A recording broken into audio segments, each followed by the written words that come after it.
Imagine being able to speak and write with confidence because the grammar simply comes to you naturally, not because you memorize rules, but because your mind learned to use patterns the way a native speaker does. That's what we're going to work toward today. Hello, everyone. I'm Anna, and I'm so glad you're here in this episode. I'll walk you through practical, research informed, friendly ways to build strong grammar skills that actually help you communicate. And I'll keep the language simple and useful so you can start using these ideas right away. And before we dive in, one small note. If you like practical, friendly English lessons, consider subscribing so you'll see future episodes that support your learning journey. Now let's begin. First, let me say why grammar matters in a way that actually helps you. Grammar is the set of patterns that let you connect words and ideas clearly, not a list of rules to memorize for a test. And when you understand how these patterns work in real sentences, you can say what you mean without stopping to translate each piece in your head, which is the goal for A2 to B1 learners, to move from correct but slow sentences to natural, confident communication. The single most important shift I ask learners to make is this: stop learning grammar as abstract rules and start learning grammar as meaning and use in other words. Notice how language is used in real situations and practice forming those structures until they feel natural. Now I'll give you 6 clear approaches that work together to build reliable grammar skills, and I'll explain each one simply with small, useful examples so you can try them right away. The first approach is to always study grammar in context.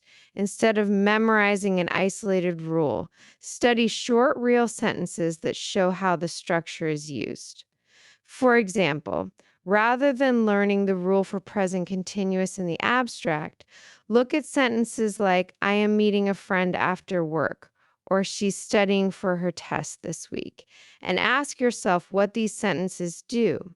They show actions happening around now or future plans, and when you see and use the structure in sentences, your brain learns the pattern as a tool for meaning, not an abstract rule to recite. The second approach is to focus on the most useful patterns first. Prioritize the structures that appear most often in everyday speech and that let you say a lot with little effort. For A2-B1 learners, this means concentrating on core verb forms for talking about present routines, current actions, past events, and simple future intentions, plus common connecting words that help build longer sentences. Because mastering a few high-frequency patterns gives you immediate communicative power and helps you combine vocabulary and grammar naturally. The third approach is active production with immediate feedback. Grammar becomes real when you use it. So speak or write short sentences and get quick, specific feedback on the exact pattern you're practicing. And this feedback can come from a teacher, a language partner, or simple tools. The key is that you correct and reuse the structure quickly so your brain links the pattern to your speaking. The fourth approach is repeated use across different contexts. Use the same structure in many small, varied situations. For instance, practice the same past tense form when telling a short story, describing yesterday's tasks, and explaining a simple experience.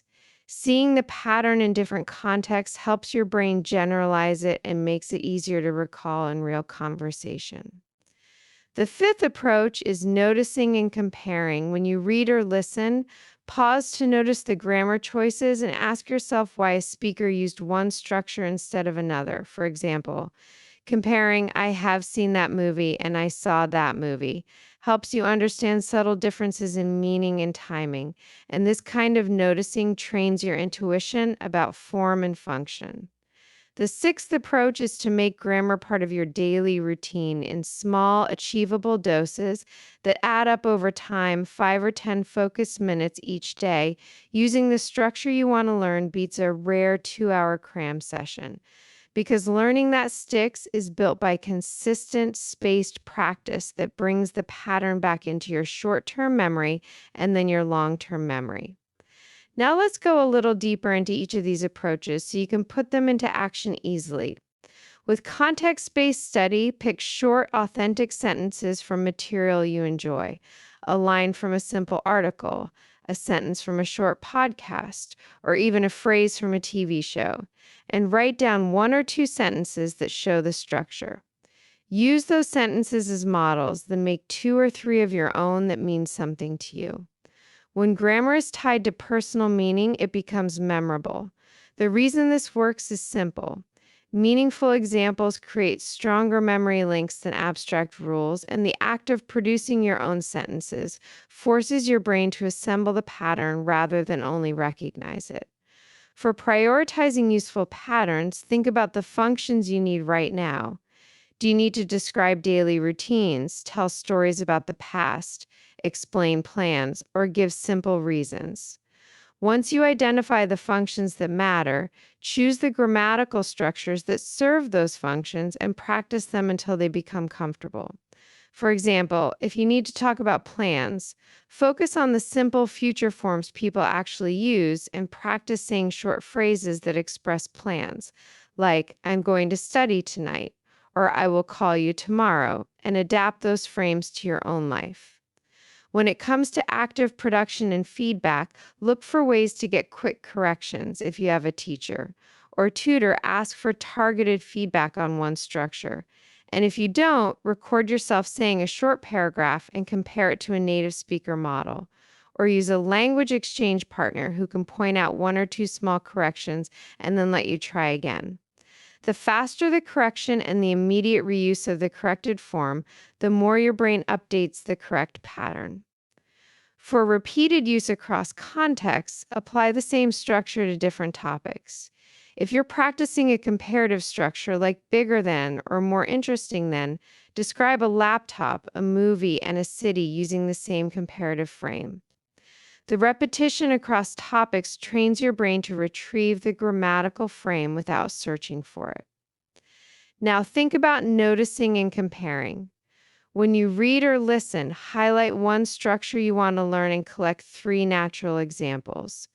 Look at what the surrounding words do, how the speaker adds time or emphasis, and then try to paraphrase each sentence in your own words while keeping the grammar pattern.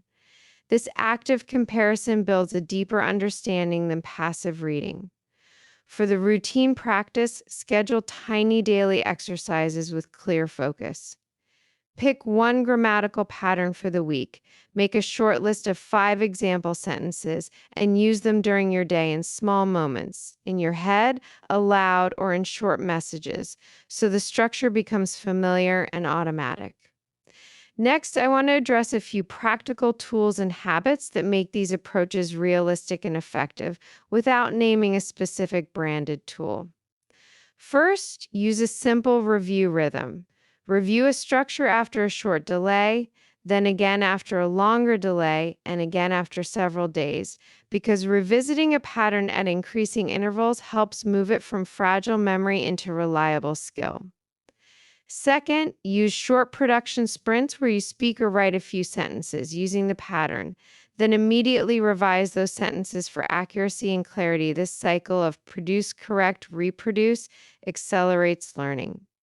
Third, create mental hooks for patterns. These are tiny associations or short example phrases that act like anchors in your memory and make retrieval faster when you need to speak. For example, if you want to remember a conditional structure, anchor it with a personal sentence like, if I study, I feel better, and connect that phrase to the feeling or situation, which strengthens recall.